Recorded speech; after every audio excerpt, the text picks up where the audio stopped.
No niin, se on sitten taas Tommi ja Sako ja politiikan keltanokat. On tää meidän juttusarja. Mikäs meillä on juttusarja aiheena tänään? Liberaalius ja suvaitsevaisuus, kai ne aika tärkeitä asioita olen politiikassakin Niin, ovat. Niistä lähdetään haastamaan. Mitä sulle suvaitsevaisuus tarkoittaa? Mä itse asiassa etsin molemmista jonkinlaiset määritteet, että mitä suvaitsevaisuus mun nyt tuossa esitä. Suvaitsevaisuus tarkoittaa käsitteen alkuperäisen ja totunnaisen määritelmän mukaan sellaisen asian suvaitsemista, eli sietämistä, sallimista ja hyväksymistä, jota itse paheksuu ja vierasta ja pitää vähemmän hyvänä, jopa vääränä. Niin, että sitä pitää asiaa pitää inhota, jotta sitä voi suvaita, näinkö? No jotenkin näin. Tai siis se, että sä suvaitset, että se asia on olemassa. Niin. Ei se on tarvitse sinänsä varmastikaan hyväksyä niin, sitä, että jotain tapahtuu. On se pustuksen perusteella. Niin. Mun mielestä toi on uudenlainen näkökulma. Mä en koskaan ajatellut sitä noin, että voisi olla silleen, että sä inhoat sitä, mutta sä hyväksyt sen. Niin. Tavallaan sä suvaitset. Se inho on aika mikä kun minä suvaitsen sinun, niin se kuulostaa vielä vähän siltä. No sanotaan, että sulla on ihminen, joka se nyt ei edusta millään tavalla sun omaa elinpiiriä. Sanotaan nyt vaikka, että se on Persu. Niin sä kuitenkin suvaitset, että se ihminen on, ei nyt silleen siis omaa mieltään. Niin, hän on. Että ei sun tarvitse suvaita sitten taas, että jos siinä tapahtuu joku rikos, mitä se persu tai demari tai vihreä tai kuka ikinä tekee, ei sun tarvitse sitä hyväksyä sitä puolta sitä, mutta se suvaitset, että hän on omaa mieltään. Joo, kyllä. Että asioista voi keskustella. Joo, siis onhan kaikenlaisia urkoilla on aina ihmisarvo myös kuitenkin. Niin, kyllä. Tämä on se... mitä kuulee aika usein, tai silloin kun joskus perussuomalaiset alkoi päästä enempi ääneen, niin se, että millä tavalla kauhean ristiriitasta se, että suvaitsevainen ihminen ei suvaitse esimerkiksi rasismia. No kyllä, se suvaitsee, se ilmiö on olemassa. Mutta ei se nyt tarkoita sitä, että se varsinaisesti hyväksyisi sitä, tai se pyrkisi jollain tavalla muuttamaan sitä asiaa, että Niin, en mä tiedä. Eikö tuossa just on tavallaan se perusristiriita, joka tavallaan että se, että pystyy olemaan suvaitsevainen, niin eikö se vähän kuitenkin loppupuolella edellytä sitä, että lopulta sä päädyt siihen johtopäätökseen, että sä et vois suvaita rasismia sen takia, koska muuten suvaitsevaisuuksiin ne siihen ei olisi olemassa. Vähän näin. Niin. Koska ei voi antaa elintilaa tavallaan sellaiselle, joka estää sun elintilan. Joo. Muuten tavallaan voi suvaita lähes kaiken niin kauan, kun se ei ole jotain, mikä tuhoaa. Kyllä. Siis sut ja kaikki muut. Jos on rikollista, jos se vahingoittaa jotain, niin ei sitä sä voit ymmärtää tai tavallaan hyväksyä sen asian olemassaolo, mutta ei sun tarvitse suvaita semmoista. Mutta kyllä tosiaan samalla tavalla siinä persulogiikassa ja väestövaihtoteorioissakin niin on tavallaan toi sama ajatus taustalla. Että ei voi suvaita näitä, koska sitten nämä tulee ja vaihtaa meidän vauvat omiin vauvoihinsa ja sitten niin lopputuloksena on, että meitä ei enää ole tavallaan, niin siis sitä ei voi suvaita. Sillä logiikalla tavallaan on sekin sisäisesti looginen ajatusmaailma. Että sitten vaan tullaan näihin ulkoisiin tekijöihin, että onko tämä nyt ihan perusteltua tämä uskoa tällaiseen tai kuvitella, että se on. Kyllä. Sehän on tosi ideologista sitten ajatella, että nämä asiat on totta, vaikka ei ole sillä tieteellistä näyttöä. Tai tokihan sitten tieteellistä näyttöä varmasti löytyy sitten, jos uskoo liskoihmisiä ja kaiken näköisten erikoistyyppien tekemiin tieteellisiin julkaisuihin. Joo. Mutta siinäkin sitten taas voidaan perustella, että mitä sinä vihreä kirjaviitas siellä kuvittelet, mistä sinä kuvittelet tietäväsi, mikä tieteellinen julkaisu on oikeaa tietoa Ja Kyllä. mikä on Väärä. salaliittoteoria. Niin, sekin. Mutta se kai, siis mä olen ehkä ymmärtänyt se jollain tavalla jo aika lapsena, mihin mentiin tuossa viime systeemissä. Että ihmiset on niin kun ihan sisäisesti ristiriitaisia. Ideologiat on sisäisesti ristiriitaisia, niin se on vaan fakta. Niin. Ei siinä, niin siis, tämä suvaitsevaisuuskeissi on nyt vaan yksi esimerkki siitä. Juu, Että sulla on tietty raja siinä, että mitä sä suvaitset, mutta noin lähtökohtaisesti kai suvaitsevaisuus on semmoista tietynlaista ennakkoluulottomuutta ihmisiä kohtaan, että sä kohtaat ihmisen ja asian ihmisenä. Että sä siitä ihmisestä tiedä kaikkia ennen kuin niin. saattaa tulla kaiken näköistä tietoa. Ja tavallaan mutta tostahan ei koskaan pääse tavallaan täysin siihen optimaaliseen tilanteeseen, ei vaan voi koskaan päästä. Koska kyllähän mun naama vaikuttaa siihen, miten ihmiset kyllä. muuhun suhtautuu. Kyllä. Että jossain vaiheessa on niinku avautunutkin sitten. Jossain somessa mä avauduin siitä, että mun yksi suurimpia ristejä mun elämässä on se, että mä oon persun näköinen mies. Ja sit kun mä menen tuonne jossain kaljuinen, niin mulla on siis tän hatun alla kalju. Ja jos mä tuolla kuljeskelen sit silleen, että mä en niinku ole tarpeeksi hipin näköinen tämmöisten villapuhkien kanssa, niin sit mä oon tuolla noin seuraavassa kuvassa jossain baarin nurkkapöydässä, joku tulee taputtamaan olalle ja on silleen, että kato nyt tuolla, kun se elelee meidän verorahoilla. Mä oon silleen, että ei helvetti. Sillä on ystävä. niin, hän luuli löytäneensä ystävän ja niin mä oonkin tämmönen saatana suvak. Aivan. Pseudosuvakki. Näyttää suvakki. Onko se niinku pseudorasisti? Niin. Näyttää rasistilta, mutta on. Mukaan rasisti. Niin, oikeasti on suvaitseva. Kyllä. Mutta näiden asioiden kanssa varmaan joutuu painimaan, että onko se pseudorasisti vai pseudosuvakki. Että jos et sä tiedä sitä ihmistä yhtään miten, niin ei sulla ole mitään muuta. Sulla ei ole mitään muuta kuin se ulkonäkö, mihin sä voit nojautua siinä kohtaa. Ja sit jos et sä ollenkaan kiinnitä siihen huomioon, niin sit se kyllä menee varmaan silti useammin metsään. Harvoinhan ne ihmiset varmaan on ihan niin kuin habitukseltaan näin rasistin näköisiä, jos ne on suvaitsevaisia. Kyllä niitä sit niin kuin jotenkin niin kuin ilmenee se. Ehkä se heidän aatemaailma ja muu niin kuin pyrkii pintaan. Kyllähän sä näet semmoisesta kunnon pilviveikostakin aina, että sillä on aina jotain kamaa niin kuin päällä.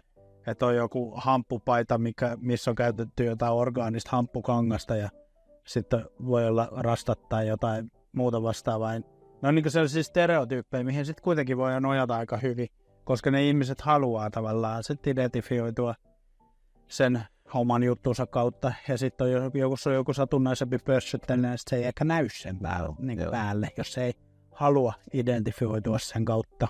Kyllä. Mutta se mikä tuossa, mun kävi muutamakin asia mieleen, siis mä tuun alkoholistitaustaisesta perheestä ja mulla on ollut ihan hirveitä ongelmia niin kun juoppojen ihmisten kanssa tulla toimeen käytännössä niin kun ihan pitkälle aikuisikään. Ja sitten mä aloin käydä tietovisoissa, mulla on jossain täällä paidassakin lukee. Niin, yleiskäynyt. Niin, aloin käydä ja sitten aloin tuottaa tietovisoja. Eli olla baarissa niin niiden humalaisten edessä tai niin niiden edessä. Että päästä niin siitäkin yli, koska kaikella niin se, että mitä sä inhoat tai muuta, niin sulla on pakko olla niin joku yhteys siihen asiaan, ei ainoastaan tai kokemuspohjainen joku yhteys. Että et sä muuten tiedä pelätä, että jos katselen niin lapsia, jotka käy lasten kodissa ja siellä on tummaihoista ja siellä on muslimia ja siellä on kaikenlaista, ei ne mieti niitä uskontoja ja ihovärejä, ne on kavereita kaikki. Niin lähtökohtaisesti ja ihminen on suvaitsevainen. Niin jo. Joo, ei se on kaikki aina opittu, että miten se suhtautuu muihin ja ulkopuolisiin. Että sitä mukaan, kun oppii tavallaan sellaisia yhteiskunnallisia pelisääntöjä ja muita tällaisia, niin sitä enemmän alkaa toki tulla semmoista, että jos siihen siinä tilanteessa, kun on jo oppinut jotain siitä, miten normaalisti vaikka käyttäydytään, niin sitten heitetään joku käyttäytymishäiriöinen siihen joukkoon. Niin silloinhan se ollaan niin kuin silleen, mitä hemmettiä. Tai jos se tulee ihan vieraasta kulttuurista, joka tunne meidän kulttuurin sääntöjä vaikka, Kyllä. tai me mennään jonnekin muualle, niin silloinhan siitä tulee helposti siinä kohtaa sit se ongelma, kun ei osata tavallaan toimia sen massan mukana ja konsensuksen mukaan tavallaan. Mutta muutenhan ollaan yleensä siinä vaiheessa, varsinkin kun ei kukaan vielä tiedä mistään mitään, niin silloin ei kellään ole mitään semmoista syytä sorsia ketään. Joo. Tavallaan siinä lähtökohdassa. Ja vaikka ei sorsiskaan, niin ihmisten tulkinnat kuitenkin tulee sieltä omasta kokemusmaailmasta tai tietystä odotuksista. Et silloin kun mä olen baareissa olla, mä en käyttänyt alkoholia, en mä nyt edelleenkään käytä mitenkään isosti alkoholi, niin mulla oli aina jaloviina siis lasi kädessä. Siinä oli teepussi. Ja sitten se alettiin tulkita sillä tavalla, niin ihmetellä ensinnäkin, että minkä takia sulla olisi jaloviinas teepussi. Jaloviina, että mä olen hyvä äijä, kun mä vedän jaloviinaa vaan se jotenkin se tulkinta, siis jos sitten ihmiset tulee aivan pöyristyneet, mitä juokse koko poika teetä? Onko sulla joku tausta? Toi on kyllä ihan hauska sosiaalinen koe, että jaloviina teepussi. Se on kiehtova idea. Ja, mutta se kertoo vaan siitä, millaisia odotuksia meillä nyt ylipäätään on. Siis ei se nyt ole silleen varsinaisesti mikä rasismiin liittyy, vaan se pelkästään odotuksiin. Että kun sä näet jonkun ihmisen, se on jollain tavalla pukeutunut, sä teet omista kokemusmaailmastasi jonkinlaisen tulkinnan siitä ihmisestä. Kyllä. Mutta se vaatii just sen, että sulla on se pohjalla. Joo, aina sulla on jonkun näköiset. Jonkun väriset lasit sulla on aina päässä, ja ne ei aina ole vihreät kyllä. Joo. Edes vihreän. Ei. Kyllä se eikä vaaleanpunaiset. Joskus on mustat lasit. Kyllä. Kuuluu ihmisyyteen. Toinen mielenkiintoinen keissi mietin hetki aika sitten, kun mä oon ollut myöskin leffafestarituottajana yli 10 vuotta. Ja sitten mä kävin eri paikoissa katselemaan milloin dokkareita, milloin leffoja. Sitten kerran kävin tuolla Helsingin Hiffillä, siis toi Rakkautta ja Anarkia-festarilla. Mä yövyin silloin serppuni luona ja joskus hiukan ennen puolta yötä Helsingin metroon päädyin sille, että siellä ei ole ketään. Menin yksin sinne vaunuun ja sitten hetken päästä tulee semmoinen niittiä, korvat täynnä, tatuoitu naama, kaikki muu. Ja sitten se tulee siihen viereen, sitten se rupeaa availemaan pulloa ja sitten se juo. Ja mä olen silleen, että mitä ihmettä tästäkin. Nyt sitten tulee kauhean uhkaavan näköinen kaveri. Sitten se alkoi jotain selittää rankasta viikosta ja se, että hän on menossa kaverille juhliin ja hei nyt oikein ja vähän myöhään. Ja sitten se alkoi tarjoa mulle sitä pulloa. Eli kavereita kaikki sitten varmaan etsii jollain tavalla. Että kyllä. Että ehkä tällä turkulaisena ja niin pienessä kaupungissa myös siellä Raumalla asuneena, niin toi usein just siellä Helsingin kaduilla, Helsingin turuilla ja toreilla niin hämmentää just, että kun se jotenkin se ihmisten ulkoinen hapitus on tosi usein paljon useammin siis ristiriidassa tavallaan sen ihmisen tavallaan semmoisen luonteen ja sen muun olemuksen kanssa. Että jotenkin mun mielestä pienemmissä paikkakunnissa ne ihmiset ne enemmän ilmaisee sillä ulkoisella habituksella. Tämä nyt menee identiteettipolitiikan puolella, että ehkä tämän podcastin aihe onkin identiteettipolitiikka. Mutta on sitä just paljon, että ne jotenkin nousee ja kaatuu tavallaan sen oman habituksensa kanssa. Ja se ilmaisee tosi hyvin sitä, mitä he sisäisesti tavallaan on tai haluaa olla ja edustaa. Mutta sitten mun mielestä isommissa kaupungeissa, jos menee Helsinkiin tai lähtee tästä vaikka jokin ulkomaille johonkin vähän isompaan metropoliin, niin siellä alkaa olla semmoista jotenkin, että se on erillinen, se ulkoinen habitus on erillinen asia siitä ihmisen identiteetistä. Että se on jännä juttu tavallaan. Mä luulen, että siinä onkin jotain tekemistä varmaan ylipäätään siellä väestön pohjalle, että kuinka paljon ihmisiä on. Että mä opiskelin Orivedellä 90-luvun lopulla ja ensimmäisen kerran, kun mä menin Orivedelle, siinä on sellainen hyvin pieni keskusta-alue, niin sitä rundia veti siinä silleen skinejä noissa kaupunkihaalareissa mopoilla. Ja sitten menin kuitenkin sinne opiskelemaan, niin siellä skinit kävi yhden opettajan kimppuun, ne katkoo yhdeltä mun opiskelijatoverilta, niin molemmat nämä ranteet. No mikä luu tää nyt tässä on? Miten ne sai? Ne on siis hakannut väkivalta. En mä tiedä millä ne oli saanut. No, varmaan yrittää suojata käsillä, niin siinä annelut. Jotain, mutta pienellä paikkakunnalla se on vaan se porukka niin paljon enemmän siinä framilla ja nähtävissä. Kun taas isossa kaupungissa se hukkuu ikään kuin se väki. Niin, kyllä. Sinne, just se. Joo, ei siellä jossain Helsingissä kukaan lähde saalistamaan yhtä yksittäistä punkkaria jostain tai pitkätukkaa niin kuin jahtaamaan. Mutta jossain tuommoisessa pikkukylässä, niin se voi tosiaan olla. Kyllä mäkin olen elämässäni saanut pahiten turpaan nimenomaan just pikkukylällä, jossa punkahärry. Mä muistan joskus, kun jotkut karvanoppatyypit ajoi auton kanssa ohi ja kaverin kanssa käveltiin umpikännissä sitä jotain tien reunaa ja sitten se huusi meille jotain sieltä, niin me näytettiin keskisormea tälleen näin niille. Niin ne pysäytti se auto ja sitten sen jälkeen sieltä tuli helvetti viisaajaa sieltä autosta ulos ja potki meidät siihen niin kuin siihen ojaan niin ihan sinne. Ja mä olin opiskelemassa teatteria ja ilmustaitoa siellä, niin mä ratkaisin sen tilanteen silleen, että se, vaikka olinkin ihan kova tappelee ja muuta, kun olin treenannut judoa sille ihan kilpajudoka ja muuta, mutta tommonen äijämäärä, niin isoja kavereita, niin totesin, että siinä ei kannata hirveästi ruveta mitään. Niin sanoin kaverille, että tällä huoli, että kyllä tästä, että meet vaan niin kuin heti maihin, kun se alkaa tulla ekat iskut. Ja sitten kaveri totteli ja teki just sillä lailla, että kun se tuli ekaa kertaa nyrkkiin, niin saman tien vaan niin kuin matalaksi niin kanveesi siihen, että tulee semmoinen olo, että ei nyt hirveästi, näissä ei ole hirveästi pieksettävää. Ja mä tein sitten samaa ja sitten mä näyttelin sellaisen sairaskohtauksen. Niin ne jätkät pelästy, kun mä särisin tälleen näin sieltä ja oli niinku suu vaahdos siellä, niin ja varmaan luulin, että mä sain joku epilepsiakohtauksen tai jotain, niin jätkät lähti vähän saatana äkkiä menemään siitä, niin en tiedä kuka säikähti eniten sitten siinä lopputuloksena. Mutta siinäkin oli semmoinen, siinä oli kyllä tuntuu, että oli aika iso riski tulla pahoinpidellyksi tosi pahasti. Ja kyllä just jossain myös pikkukylissä niin tuntuu, että niissä kyllä oikeasti se riski on ollut paljon isompi. Kyllä.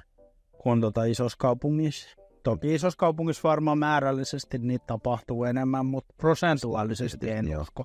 Tai ehkä se on vaan näkyvämpi just tuommoisissa pienissä kaupungeissa. Ja samoin kuin, että niissä spotataan se kaikki erilaisuus aika paljon helpommin. Niin, kyllä. Että katselee, että no toi ei ole kyllä meidän kyläläisiä. Niin on, se on vakio homma, että käsipäivää sanotaan nyrkillä aina kun tuut siihen uuteen kylään. Ja sen jälkeen voidaan olla ihan kavereitakin. Kyllä, joo. Se ei välttämättä ole niin syvällisesti mietitty. Nyt se välttämättä se sorsiminen voi olla, mutta ei aina ole. Joo, mutta tolleen niin pienessä mittakaavassa jostain kylistä lähdetään, jos mietin nyt sitä sitten niin valtion tasolla, miten täällä suhtaudutaan sitten vaikka just muslimivähemmistöihin tai maahanmuuttajiin sun muuta, niin siinä on käytännössä vähän samaa. Kyllä.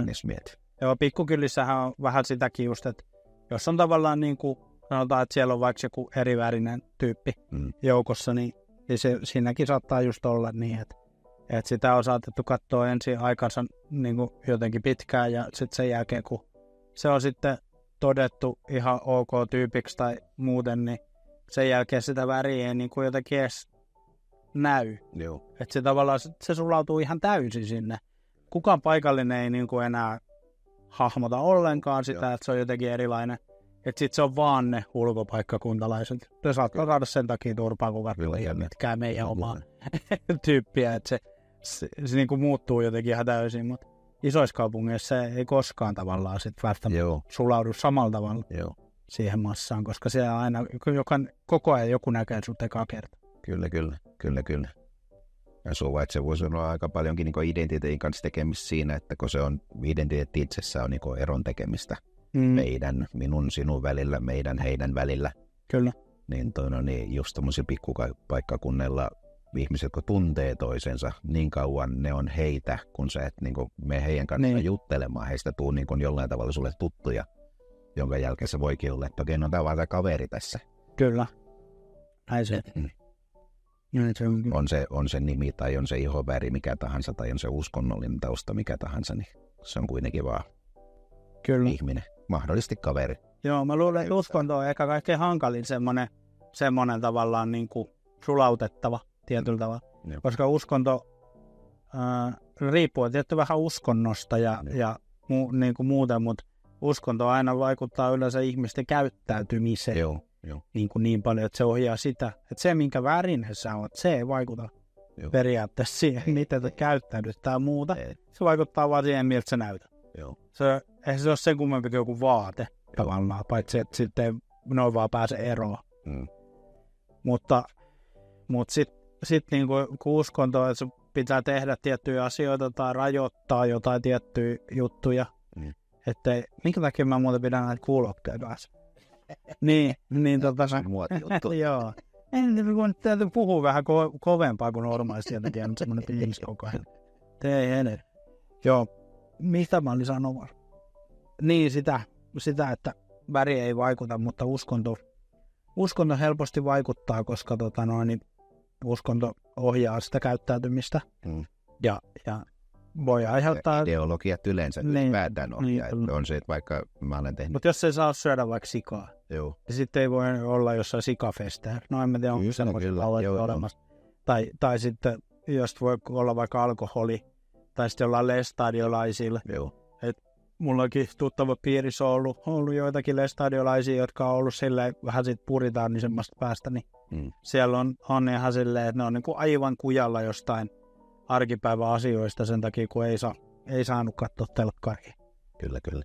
No nykyään ne vissiin pääsee kiertämään sitä, että aika monet netissä kuitenkin. Joku etsikkoaika, että ne saa lähteä sieltä. Onko se lestadiolaisilla? Mä luulen, että se on Amisheilla. Niillä on kanssa. Niillä on samanlainen, okei. Lestadiolaisilla on kyllä joku etsikkoaika. Eletään hetkellisesti maallista elämää ja sitten katsellaan, miltä tuntuu. Joo. Mutta itse laventaa, siis mä oon tehnyt gradun, kuinka ollakaan alkoholismista ja uskontotieteeseen.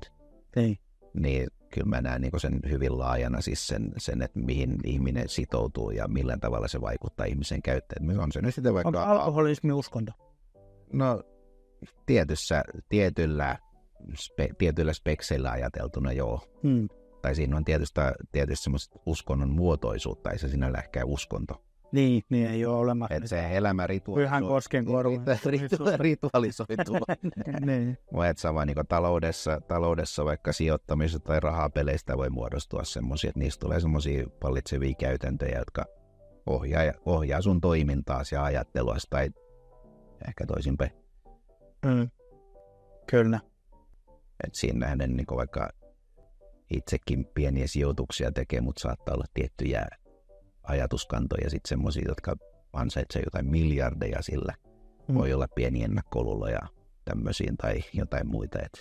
Pitäisi koko ajan jollain tavalla niin tietoisesti käsitellä, että lopulta kuitenkin on ihmisiä, mutta sitten kun se on semmoista interaktiota myös, että ei niistäkään tiedä, miten ne ihmiset oikeasti käyttäytyy tai ajattelee ennen kuin sä olet niiden kanssa tekemisissä. Niin, kyllä. Joo. Joku juttu mulla oli vielä mielessä, kun muista enää. On se käsialasta. Sehän on siis... Siitä voi saada selvä. Liberaaliudesta voisi keskustella. Me ei ole yhtään puhuttu liberaaliudesta. Tämä meni tähän suvaitsevaisuus-identiteettipolitiikkaan. Niin. Mutta suvaitsevuus toki on niin tärkeä osa tätä, jos mieltää itsensä jollain spektrumilla poliittisesti tai uskonnollisesti. Joo, mielestäni suvaitsevaisuus ja identiteettipolitiikka voi olla ihan hyvä aihe tälle. Semmoinen tuli mieleen siis vaikka niin uskontotieteilijä, mulla on kristillinen kasvatus, menettänyt sen uskonsa aikaa, sitten musta tuli vähän telaketju-ateisti, että mä väittelin vähän kaikkien kanssa ja aika usein se päättyi siihen, että joko minä olin pahalla tai niin pahoitin mieleni tai sitten toinen osapuoli pahoitti. Mutta sitten koulutuksen kautta sitä jotenkin vaan alkoi niinku nähdä sen laajempana ilmiönä, että ei niinku kiinnittyneet sieltä, oliko se muslimi vai oliko se lestadiolainen sun muuta. Ja Kupittaan puistossa Turussa joku kesä, niin mä olin ihan kävelymatkalla siitä, että olin menossa poikki sen puiston ja sitten siihen tuli, olikohan nyt Jehovan todistaja, joka niinku vaan sitten tuli vastaan ja sitten hei, voinko keskustella hetken kanssa ja sitten rupesi mulle sitä jotain kyselee multa ylipäätään kaiken näköistä ja sitten tarjoamaan Jehovan opetuksia. Sitten mä kerron, että mä olen uskontotieteilijä ja sitten se rupesikin kyselemään, että no miten sä niin ajattelet ton ja tän asian. Ja sitten mä vaan kerrosin ja sitä, no miten sitten, kaikki muu. Ja se päättyi ehkä, siinä juteltiin joku vartin verran ja sitten se päättyi siihen, että kiva jutella, oli kiva jutella ja sitten high five. Sitten jatkettiin matkaa. Kaikkea hyvä. Kyllä. Et vaikka en ole millään tavalla kanssasi samaa mieltä, enkä ole uskossa, niin ei mitään muuta kuin kaikkea hyvä. Niinpä, joo.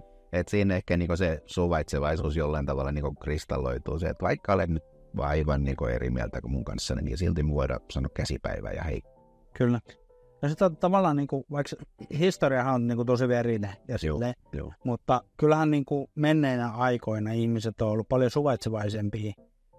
Varmaan on ollut ääriliikehdintääkin enemmän, mutta uskon, että... On varmaan ollut nimenomaan ihoväri, mutta se, että tänne niin ihmiset on niin ollut paljon semmoista ehkä uteliampaa sen Niin, kyllä. On. Koska uskontojahan on ollut niin kuin iänkaiken, ja niitä on ollut niin hullusti niin erilaisia, että se ei ollut siis mikään niin kuin yllätys, että jos me kävelettiin kuin muutaman kilometrin tonne suuntaan, niin sitten siellä joku naapuriheimo on jotain ihan eri mieltä, että me nyt palvotaan täältä yhtä kiveä täällä paikallisesti tai jotain muuta vastaavaa, niin ne on niinku ollut silleen hyvin niinku paikallisia ja paikallisesti herejä ne uskomukset, niin siinä mielessä niinku maailma on ollut paljon suvaitsevaisempi noiden uskontojen suhteen, kun taas nykypäivänä niin tuntuu, että on vaan muutama valtauskonto ja sitten kaikki muu on vähän niin kuin silleen hys.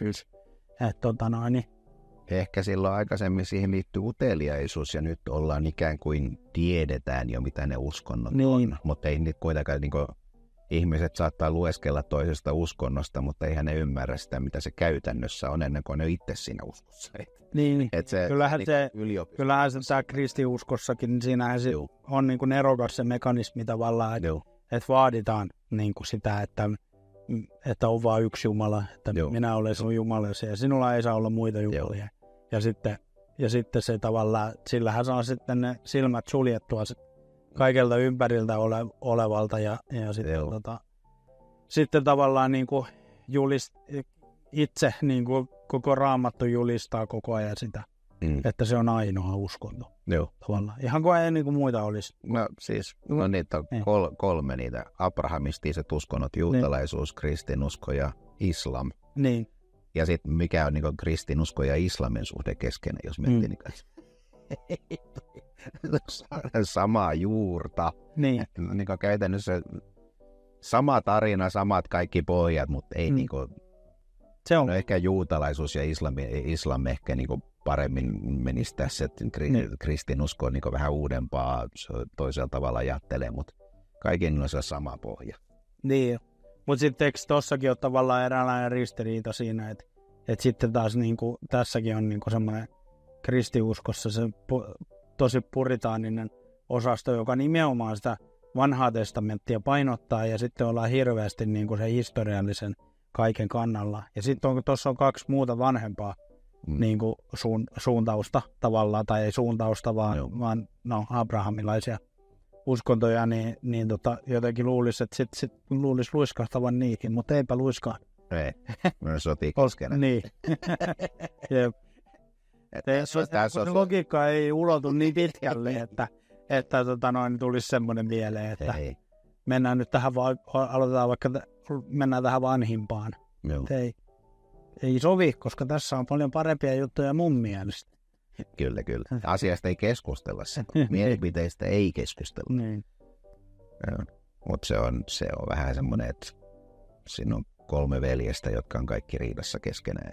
Niin. Ei vaan suvaita.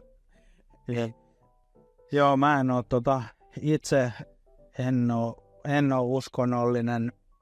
Olen eronnut kirkosta joskus silloin. No se oli silloin se, joo. Mä taisin kanssa erota siihen. En tainnut erota ihan siihen homokohun siinä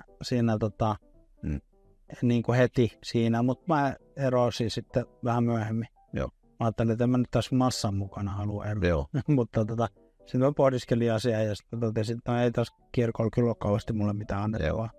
Ja mulla ei ole annettavaa kirkolle, joten Kyllä. ehkä se on molemmille osapuolille parempi, että mä itse niin investoin nämä kirkollisverorahat johonkin muuhun. Joo. Tässä itse asiassa hyvä toi homokohu tai muukin, että toi niin liittyen suvaitsevaisuuteen. Mä oon eronnut jo ennen sitä, mutta se on varmasti niin yksi syy, minkä takia mä hyvin olisin voinut erota. Että mä olen itse ollut setan tiedotushommissa, vaikka onkin hetero. Vaikka mulla on, niin tiedän suvun puolesta sitten taas, jotka ovat homoseksuaalimussa, niin no, se kuuluu siihen suvaitsevaisuuteen. Että jokainen on semmoinen kuin on. Että ehkä se oli mun jollain tavalla niin halu osoittaa, että se on ihan ok. Ja taas sitten se ihminen, jolle mä ikään kuin osoitin sitä, niin se kielsi sen koko aika. Mutta ehkä siinä on niin taas niitä oman suvaitsevaisuuden jotain kärkiä.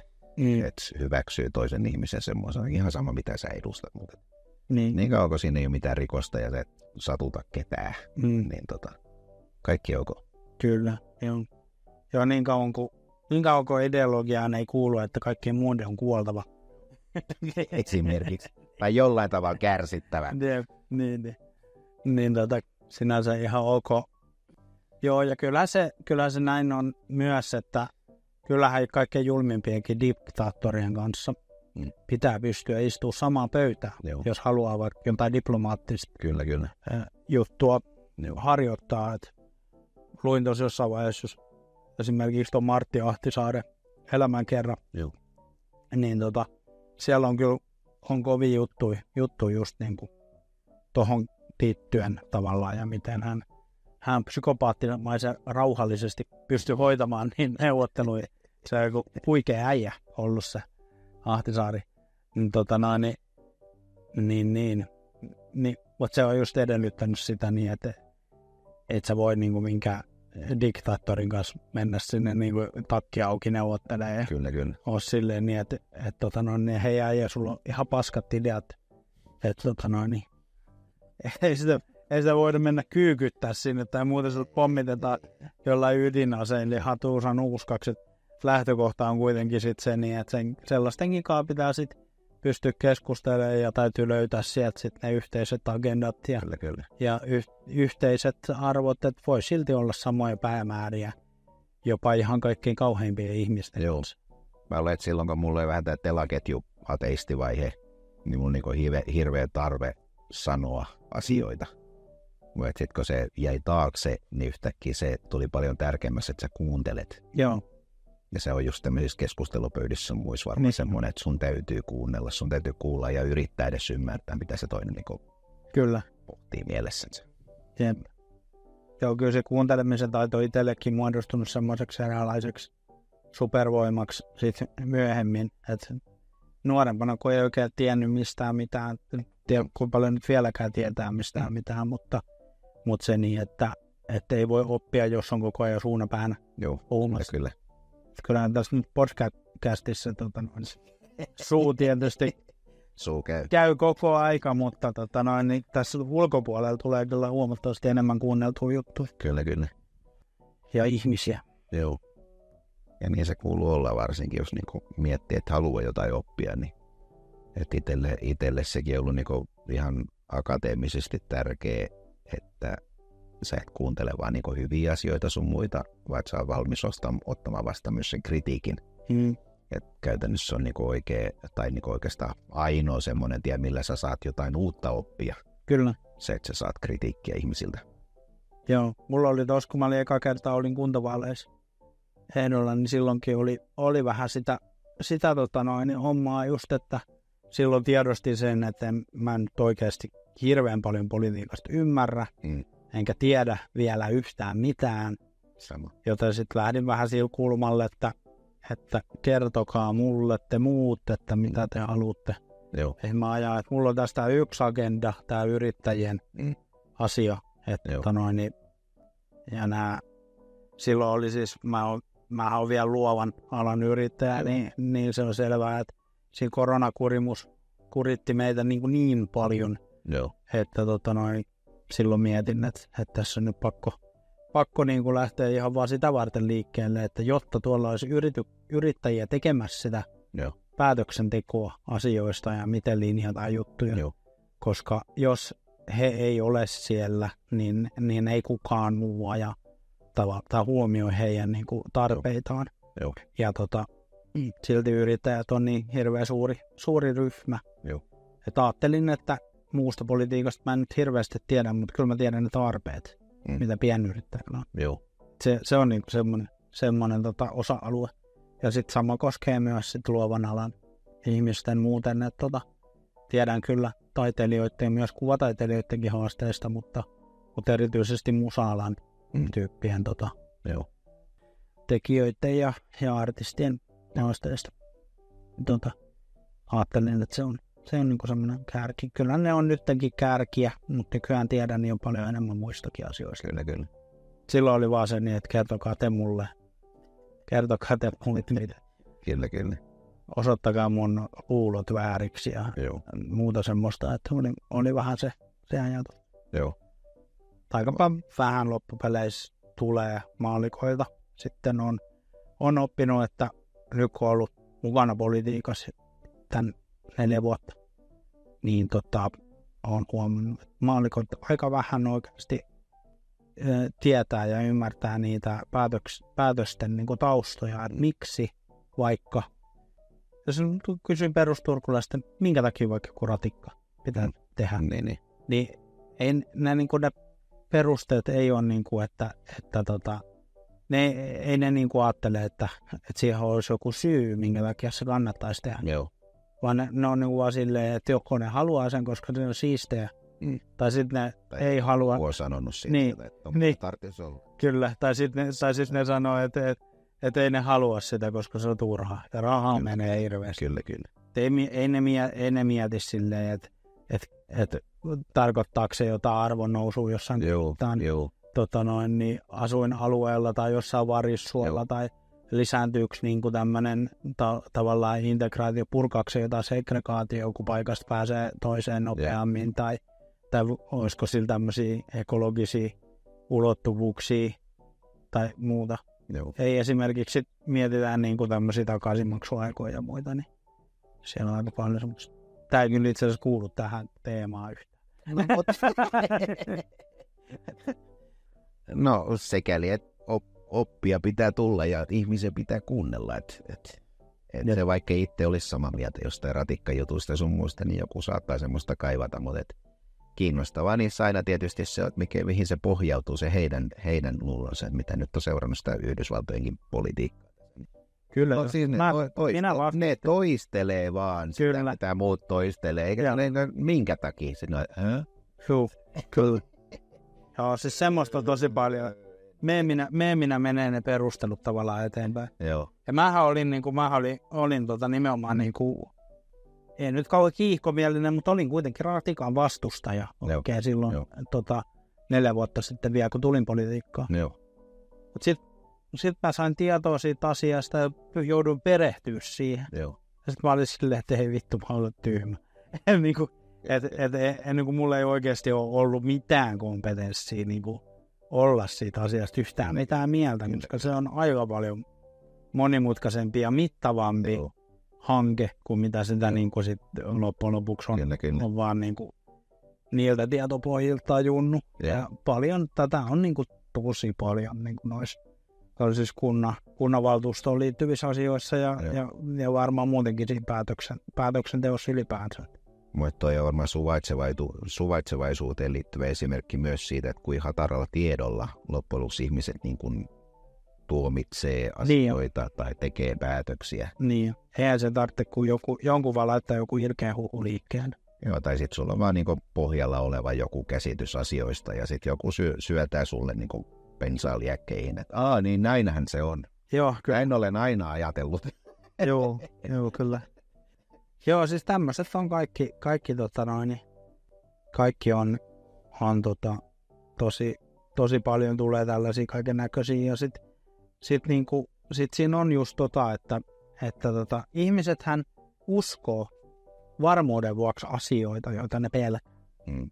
Se on varmaan niinku sellainen ihan selviytymismekanismi, että kyllähän se varmuuden vuoksi uskotaan, koska niin jos on asia on niin kuin jotenkin pelottava tai epämiellyttävää, että kyllä jos joku tulee mullekin sanomaan, että mä tapaan sun lapset, niin kyllä mä sitä varmaan niin kuin... Otat se aika vakavasti. Niin, otan sen varmaan aika vakavasti varmuuden vuoksi. Että se ei se niinku... Se on niinku hirveän helppo tavallaan tehdä semmoista kauhukuvien maalaamista ja muuta. Kyllä. Ja sitten just vaikka just näissä maahanmuuttokysymyksissä, niin näissä on aika paljonkin tämmöistä. Yksi ihan hauska juttu, mihin mä itse asiassa nyttenkin törmäsin aivan hiljattain, oli tämmöinen väite. Mä olin törmännyt siis tähän samaan väitteeseen aikaisemminkin, mutta mä yllättäen tuossa illanvieton lomassa, niin yksi ihan siis ei mikään rasistityyppi, joka oli meidän seurueessa, niin mainitsi tästä maahanmuuttajayrittäjien 1,5 vuoden veroedusta. Onko sä kuullut tällaisesta? En. Joo, siis hänen mukaansa hän kertoi, että on faktaa, että että maahanmuuttajayrittäjät saa 1,5 vuotta tehdä arvonlisäverottomasti harjoittaa mitä tahansa liiketoimintaa. Okei. Ja että tämä on vaan tämmöinen niinku pelkästään maahanmuuttajille oleva tämmöinen ylimääräinen veroetu. Joo. Mä olin siis törmännyt tähän aikaisemmin, koska yksi mun tuttu poliitikko, joka on siis maahanmuuttaja, niin hänelle oli siis tullut useita yhteydenottoja, joissa maahanmuuttajayrittäjät oli kysellyt tästä veroedusta, kun he oli myös kuullut siitä, että tämä olisi jostain tietystä päivämäärästä alkaen astuu voimaan tämmöinen veroetu, että miten tämän saa käyttöön. Ja ne oli laittanut, niin ne oli niinku, ja sitten tämä mun tuttu oli silleen, että että tämä on valitettavasti ihan niinku joku uutissanka, että ei niinku tämmöistä ole. Ja sitten se oli hauska, vaan sitten oli siis baari-ilta, kun tämä juttu tuli esiin. Ja mä vähän niinku tuohduinkin siitä, että ei hittoa, että tämmöinen huhu niinku pyörii tosiaan edelleen. Ja että nyt googletetaan tämä ja koitetaan etsiä. Ja mä olin silleen, että ei täältä löydy niinku mistään tietoa. Että mä vaikka kuinka paljon koitan etsiä täältä näin, niin täältä löytyy vaan pelkkä hommafoorumi. Kyllä. Niinku kommentti tästä asiasta. Niin arvoin, mitä tämä tuttu sana. Niin. Joo, kato, se on niin, tulee alkaa, että ei ne mainosta sitä. Niin tää tekee niinku kaikki... Joo, annetuista eduista olen kuullut aikaisemmin joskus 20 vuotta sitten. Joo, kyllä. Kaikki tiedät. Niin, siis noin... Joo, siis toihan niinku... Toi on niinku... annetaan vaan osalle. Joo, siinä joutuu vähän niinku aseettomaksi tavallaan se niin, että kun niinku... Eihän siitä mistään tietenkään sen takia löydy, kun se on niin tulearka aihe. Mutta ei se näin voi mennä, että kyllähän niinku tollasista oikeasti pitäisi se tieto löytyä sitten aika nopsaa, jos tällaisia olisi.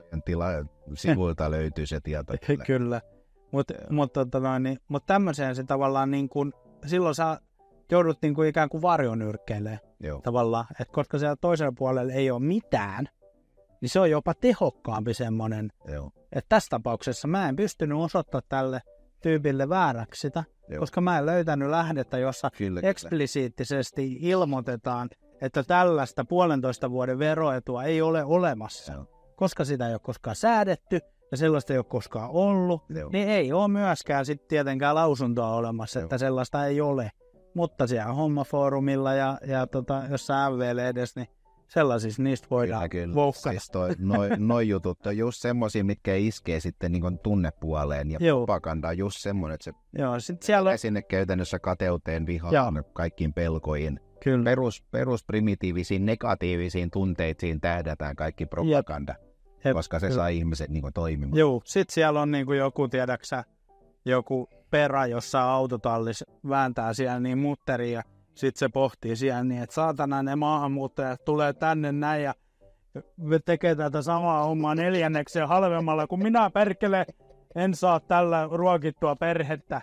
Nyt minä liityn perussuomalaisiin ja pistetään tämäkin asia kuntoon. Kyllä.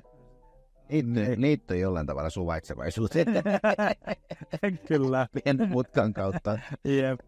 Se tämmöinen peloilla ratsastaminen tavallaan. Niin se on... Ja se on kaikki siis Jenkeissä ja sama. Se on kaikki nuo populistiset puolueet. Ne iskee sinne, missä ihmisen tämmöiset primitiivitunteet on. Kyllähän meitä vihreitäkin syytetään populismista ja pelkojen maalaamisesta. Ja se on tavallaan ihan totta. Meillä on kuitenkin ilmastonmuutospelko. On niin kuin semmoinen, mikä kyllä. Tietysti on suurimman osan meistä varmaan saanut aikanaan liittymään puolueeseen tai yhtenä vaikuttimena. Itsellä se on yksi vaikutin. Se olisi itse asiassa ihan oma aihe se populismi, koska se nyt on siis, jos miettii politiikan kenttää, niin jokainen puolue joutuu siihen enemmän tai vähemmän. Että sä pärjää markkinoinnissa. Markkinoinnillisesti sä et voi menestyä politiikassa ilman jonkun asteista populismia. No pakko yksinkertaistaa niitä juttuja, että ne ihmiset ymmärtää, että se voi samalla jargonilla vetää tuolla jotain kampanjaa tuolla kuin mitä niin heitetään tuossa jossain tuolla. Ja se on niinku kumma. Siis niinku toisten poliitikkojen kanssa. Joo. Ja populismissa aina siellä niinku korostetaan jotenkin se, että on se nyt Trumpista tai mistä ikinä täällä oikeistopuolueista, että kerrankin sellainen puolue, jossa ne ihmiset puhuu totta suoraan. Joo. Ai jaa, niin vai, rehellisiä ovat. Joo, siis valehtelu. Joo, siis suurin valhe aina alkaa sillä, että luottakaa minuun. Tai sitten, että tämä on ratkaisu, tai tämä puolue on se, joka on pienen ihmisen asialla. Kyllä. Meihin voi luottaa. Minä olen pienen ihmisen asialla. Joko uskoit? Ehkä olen. Kuka tietää? Ehkä olen, ehkä en. Niin. Se vähän riippuu. Jokainen chanssi on mahdollisuus. Kyllä. Silleen kun itsekin yrittäjänä tässä on nyt taaplannut sieltä koronavuosista lähtien, niin kyllä se kummasti se varallisuus pienenee tuossa, kun ei ole niin kuin paikkoja, missä voisi vetää ja sitten kun ihmiset ei tiedä riittävästi tarvitse. Kerropa sun itse asiassa sun liiketoiminnasta. Mitä sä teet? Tai välttämättä niin kuin hahmottunut vielä välttämättä tonne yleisöön. Tommi siis vetää tietovisoja. Tuottaa. Niitä. Joo, siis kyllä me niitä on vetänytkin jostain 2008 vuodesta lähtien, tuottanut kysymyksiä tai tehnyt kysymyksiä 2007 vuodesta lähtien, mutta se on baareille, ravintolalle, yksityisiin tilaisuuksiin, kaikkialle, mistä nyt sitten vaan löytyy se asiakas, mutta tietoa löytyy vähän huonosti ja täytyy sanoa, että tälleen niin kuin Suomen markkinoilla on yksi iso toimija, joka vähän niin kuin nielee kaikkia, pystyy pelaamaan sillä hinnalla sun muuta, niin pieni yrittäjä jää kyllä aika niin kuin jotenkin aseettomaksi siinä taistelussa. Et. Kyllä. Ja väittäisin silti olevani Suomen paras. Jep. Sillä saralla. Markkinoinnissa en ole. Semmoista. Kyllä. Et se on, noi on niin kuin kaikki kilpailus on muu, niin se on ihan oma aihees kanssa. Kyllä. Ehkä se suvaitsevaisuus liittyy vähän silleen sitten, että kun tulee uusia ideoita ja tulee uusia yrittäjiä, niin ihmisillä on jollain tavalla fiksoituneena se, että ensinnäkin kallis on parempaa kuin halpa. Ne on semmoinen tiettyjä perusolettamuksia. Niin joo. Mä oon monesti miettinyt sitä, kun itse touhuan just niin kuin aika paljon teen sitä markkinointipuolen duuneja myös niin kuin on musa ja luovien hommien ohella, niin usein on miettinyt sitä, että siinä ihan tuotteistamisen tasolla ja sitten niin kuin yritystoiminnan niin kuin mekanismien tasolla, niin joskus voisi olla aika tehokasta, että lopetettaisiin se myyminen ja laskettaisiin hintaa. Varsinkin silloin, kun firma pyörii jo aika hyvin, ja se on tavallaan saanut semmoisen suhteellisen hyvän tavallaan vakanssin, niin se voisi olla niin kuin huomattavasti järkevämpi tapa saada lisää asiakkuuksia, olisi vaan se niin, että että sen sijaan, että siellä myyjät luukuttaa Joo. ja niille maksetaan helvetin korkeata palkkaa, eikä yleensä myyjille on pakko maksaa helvetin korkeata palkkaa, muuten ne ei pysy talossa. Joo. Ja investoidaan sitten suuria summia markkinointiin, jota minäkin teen siis yrityksille työkseni. Teen niitä markkinointikampanjoita. Mutta usein voisi olla paljon järkevämpää vaan laskea sitä hintaa vaikka 40%. Joo. Ja lopettaa markkinointi. On lähtökohtaisesti ollut halvat hinnat. Joo, kyllä. Itse on nostanut hintaa, niin sitten on tullut jotain innostusta, mutta tämä niinku osoittaa myös niinku ne tietyt ennakkoluulot ja ennakko-odotukset. Joo, mulla oli kans toimintaakin kohtaa. Joo, se mulla oli kans sillä tavalla, että kun mä aloitin yli 5 vuotta sitten yrittäjänä, niin mä lähdin tekemään tosi edullisilla hinnoilla hommia. Joo. Niin sitten siinä vaiheessa, kun mä eka kertaa jouduin nostaa hintoja sen takia, kun mä jouduin YEL-vakuutuksen piiriin, niin sieltä sitten oli tuli pakkorako siihen, niin mä nostin sitten hintoja,